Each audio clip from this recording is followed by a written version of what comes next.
Ya, Saudara, baru saja kita juga menyaksikan pelantikan sejumlah menteri terkait dengan reshuffle yang dilakukan Presiden Prabowo di Kabinet Merah Putih.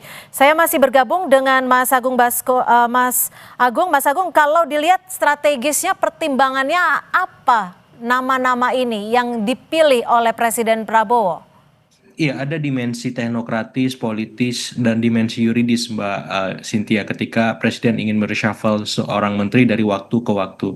Nah, kalau dilihat nama-nama ini sebenarnya nama-nama yang ada yang lama, tapi juga ada yang baru. Yang baru itu Hmm, tadi Pak Purbaya, misalkan ya, kepala LPS gitu. Jadi agak mengagetkan karena di bawah Menkyu Ibu Sri itu kan ada Wamenkyu banyak gitu. Ya, betul. kenapa yang dipilih Pak Purbaya yang LPS macam itu satu. Yang kedua, saya melihat juga ini ada perimbangan kutub-kutub politik, Mbak Cynthia. Kita tahu Pak Budi Ari dekat dengan Poros Solo, kemudian digantikan oleh Pak Ferry yang otomatis Poros Hambalang semacam itu. Kemudian Pak BG lebih dekat ke Poros Teguh Umar, kemudian sementara ad interimnya Pak Syafri Samsudin yang lagi-lagi Hmm. Poros Hambalang semacam itu. Jadi untuk sementara ini memang konsentrasinya ketika reshuffle sekarang dilakukan, Poros Hambalang menguat dan Poros Solo dan Tukumar menyesuaikan itu. Saya lagi bertanya-tanya, kira-kira siapa pengganti definitif Pak BG misalkan? Hmm, Seperti itu karena kita tahu posisi Menko Polkam ini kan sangat strategis, Mbak. betul. Apalagi ketika kemarin ada kejadian yang cukup luar biasa, demonstrasi besar yang akhirnya berakhir ricuh dan menimbulkan korban jiwa. Otomatis saya lihat Presiden Prabowo tidak mau kecolongan lagi agar ya keamanan stabilitasnya itu bisa terjaga.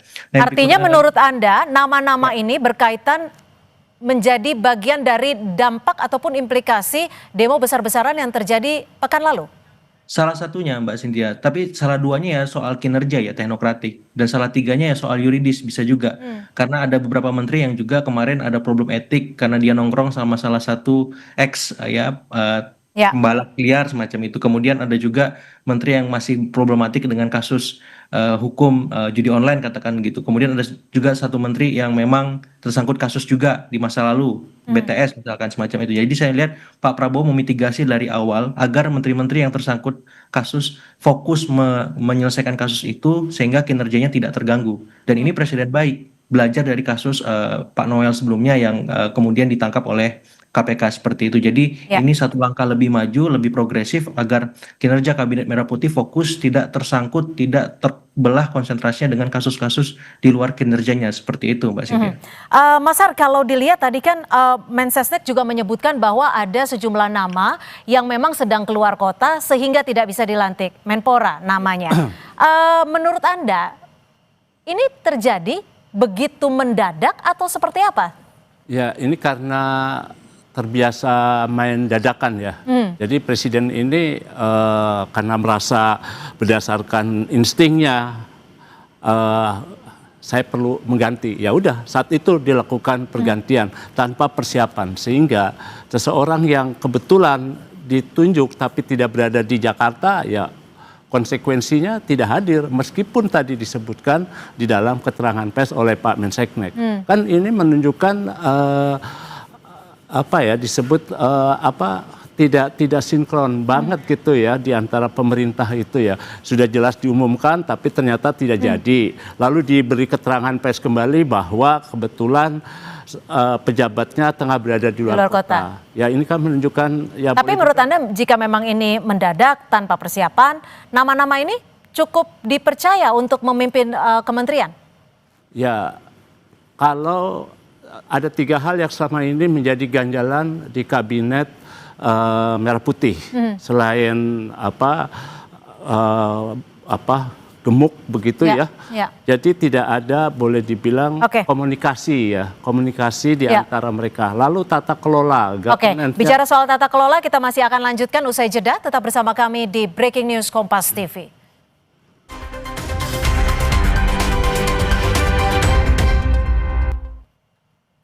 Saudara, Presiden Prabowo resmi melantik 5 menteri baru yang di-reshuffle dan juga melantik 1 menteri untuk Kementerian Haji dan Umroh. Kita masih membahasnya bersama Mas Agung Baskoro. Mas Agung, kalau Anda tadi menyebut bahwa ada kutub-kutub politik dalam pemilihan nama-nama di kementerian yang baru ini, apa yang bisa dibaca dalam hal ini? kekuasaan ya Mbak ya, balancing of power presiden di semua kutub-kutub tadi, untuk kutub Solo, kemudian Hambalang, terus juga Teguh Umar, Cikeas, sementara ini tidak ada gangguan sama sekali atas reshuffle. Tapi yang juga menarik ini ada tambahan jatah untuk Golkar. Apalagi ketika nanti Mas Dito Aryo Tejo digantikan oleh Mbak Putri Komarudin misalnya kalau jadi ya. Seperti itu artinya jatah Golkar bertambah lagi ketika Pak Abdul Qadir Karding digantikan oleh Pak Mukhtarudin semacam itu. Jadi saya melihat Gerindranya menguat, Golkarnya juga, tapi di saat yang sama ada perimbangan kutub-kutub politik antara Teguh Umar dengan Solo seperti itu. Dan ini akan kita lihat apakah nanti pengganti Pak BG secara definitif tetap Pak Syafri Samsudin merangkap semacam itu atau memang ada nama dari PDIP yang digantikan Pak BG seperti itu.